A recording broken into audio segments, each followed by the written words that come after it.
première des choses, c'est le poids de ce secteur agroalimentaire, 400 000 emplois en France. C'est le troisième secteur industriel au niveau national. En PACA, c'est 25 000 emplois, plus de 800 entreprises de transformation alimentaire. Ah, bonjour. Bonjour, mademoiselle. Bonjour, excusez-moi. Je voulais savoir si c'était possible. Non, toujours pas. Bon, ben... Ah, bonjour. Bonjour, excusez-moi. Je m'appelle Kevin et je cherche un petit boulot sympa, mais je sais pas trop quoi. Alors, on m'a déjà parlé de construction, de mécanique, de métallurgie. Alors, j'aime bien les bagnoles et la technique, mais serrer des boulons, bof. Bah, oui, je comprends. Mais dis-moi, Kevin, ça te dirait de travailler dans l'industrie agroalimentaire? Limancène est l'occasion pour le tissu agroalimentaire de la région Provence-Alpes-Côte d'Azur de faire la promotion des métiers. Ils sont variés, ils sont intéressants. C'est original, c'est moderne, c'est une communication qui doit parler aux jeunes notamment. On sait qu'on doit passer par l'image aujourd'hui pour faire passer les messages. Et donc c'est ce qu'on fait, ce que fait l'IFRIA PACA de façon admirable. L'industrie agroalimentaire, c'est quoi ça? Bah, ce sont les entreprises qui fabriquent les produits alimentaires. Tout ce qui se mange ou tout ce qu'on utilise pour faire la cuisine. Mais on pense qu'il faut innover sur la partie attractivité des métiers. Donc on a trouvé que le théâtre forum était un outil pertinent pour faire passer les messages qu'on n'arrive pas nous à faire passer de temps en temps dans nos entretiens ou nos interventions. Il y a beaucoup de jeunes qui ont des compétences transférables en agroalimentaire. L'enjeu, c'est de les amener à comprendre que ces compétences qu'ils ont, ils peuvent les mettre en œuvre et les transférer en agroalimentaire. Oh purée, j'y comprends rien. Ah bah la purée aussi c'est l'agroalimentaire. Enfin, ça dépend. Ça dépend de quoi? Eh bah si tu fais une purée maison avec des pommes de terre que tu as achetées sur le marché, là tu utilises un produit agricole.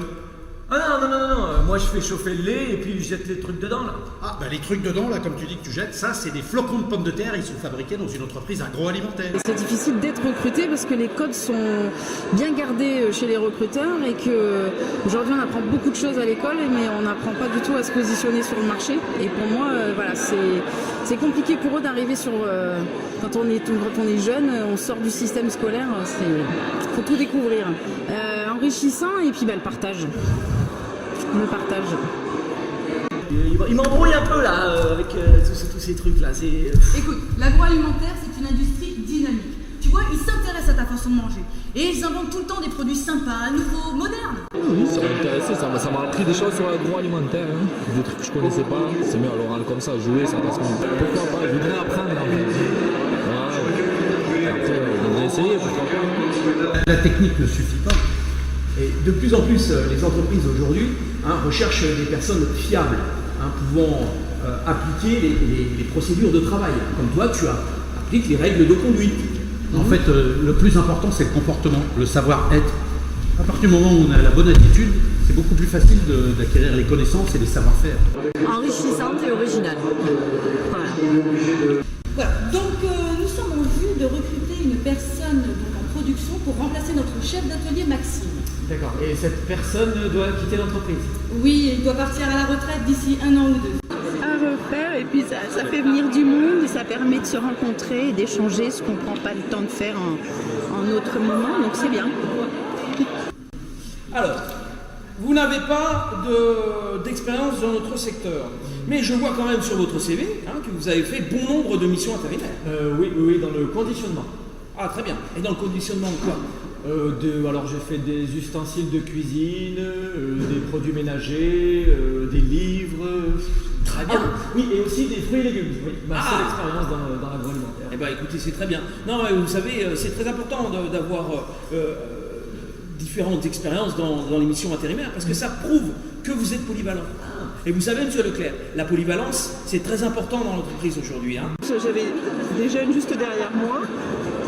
Et je me suis mis à un rang derrière et j'entendais CFPPA, BPI, Pôle emploi, Cap emploi et je me suis dit oh là là mais quel jargon. Et c'est vrai, on est dans une complexité, il faut parler, il faut vulgariser les choses, il faut absolument se mettre à la place des jeunes, des gens à qui on s'adresse pour essayer d'être plus clair et plus transparent. Il y a quand même besoin de certaines compétences techniques. Oui, mais enfin la technique ça s'apprend facilement à partir du moment où on a une tête bien faite, comme la vôtre, là vous avez quoi un bac pro? Oui, mais en gestion.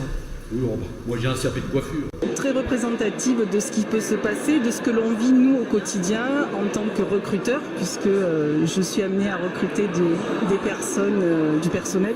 Innovateur, première chose, et énergie, parce que c'est bien qu'on ait des acteurs comme ça qui à un moment donné puissent présenter ce genre de projet. Oui, c'est ça, tout à fait. Une formation complétée en fait sur les basiques de l'agroalimentaire en hygiène et en sécurité. Maxime sera votre tuteur. D'accord. Et ça dure combien de temps? Une semaine ou deux. Ça nous permettra d'évaluer vos capacités potentielles. Oui, et de voir si je fais votre affaire. Et si nous faisons la vôtre? On travaille régulièrement avec l'IFRIA, avec les entreprises de l'agroalimentaire, dans le cadre de recrutement. Et puis bon, c'est vrai que je trouve que la modalité de présentation est vraiment très originale et intéressante. Que ça se prolonge, que ça se développe, parce que c'est vraiment une méthode originale. Alors les scénettes, moi je trouve que c'est un très bon moyen de faire passer un message.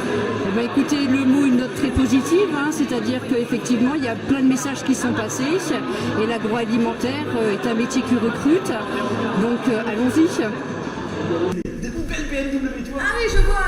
BMW, c'est ta marque de voiture préférée. Ouais, j'adore les BM, c'est trop classe. Ah ouais? Eh bien écoute, en attendant que tu aies ta BM, tiens, prends un paquet de BM. Et ça, c'est grâce à l'industrie agroalimentaire.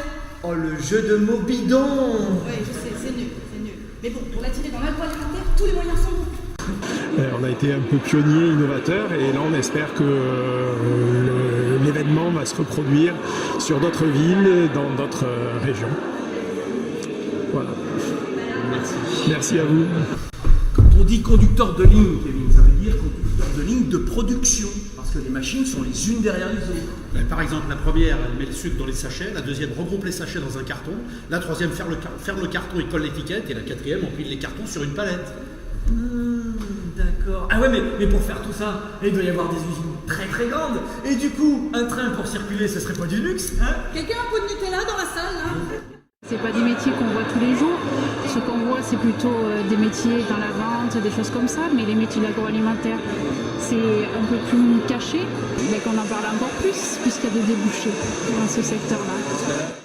Mais il doit y avoir des machines bourrées de trucs techniques pour faire tout ça, hein? Ah ouais, il y en a plein. Alors, ça te dirait? Ouais, ok, je vais bien essayer. Mais juste pour voir. Ok, allez, on y va, bien. On va commencer, tu vas commencer par la première chose à savoir faire. Et c'est quoi? Éplucher les légumes. Eh bien, je trouve que ça démystifie le secteur. Ça crée du lien aussi entre les acteurs parce que je pense que nous, on voit ça d'un point de vue adulte, d'un point de vue salarié. Et c'est vrai que dans la tête des jeunes, tous ces termes, est-ce qu'ils sont bien interprétés? Est-ce qu'on sait à qui s'adresser? Tenez, vous voyez, Séverine, par exemple, la cellule est en panne, donc elle est allée la chercher au magasin. Elle a travaillé 10 ans au magasin. Et nous avons tous tenu des postes très différents dans l'entreprise, avant d'évoluer, bien sûr. D'accord. Allez, monsieur Leclerc, bon courage, et puis on compte sur vous. Les gens s'y retrouvent, donc c'est, je dirais que le bon retour qu'on a, le plaisir qu'on a, c'est d'entendre ça. T'es tendu, parce que on était un peu tendu derrière avant les scènes, et là ça va mieux, ouais, on est bien. Les différentes personnes se sont retrouvées dans les scénettes, donc c'est que le message est bien passé, qu'on était bien au cœur du sujet. Bientôt postulé d'ailleurs, je lui ai dit à l'IFRIA, maintenant avec les textes, c'est clair que je suis au point. Voilà.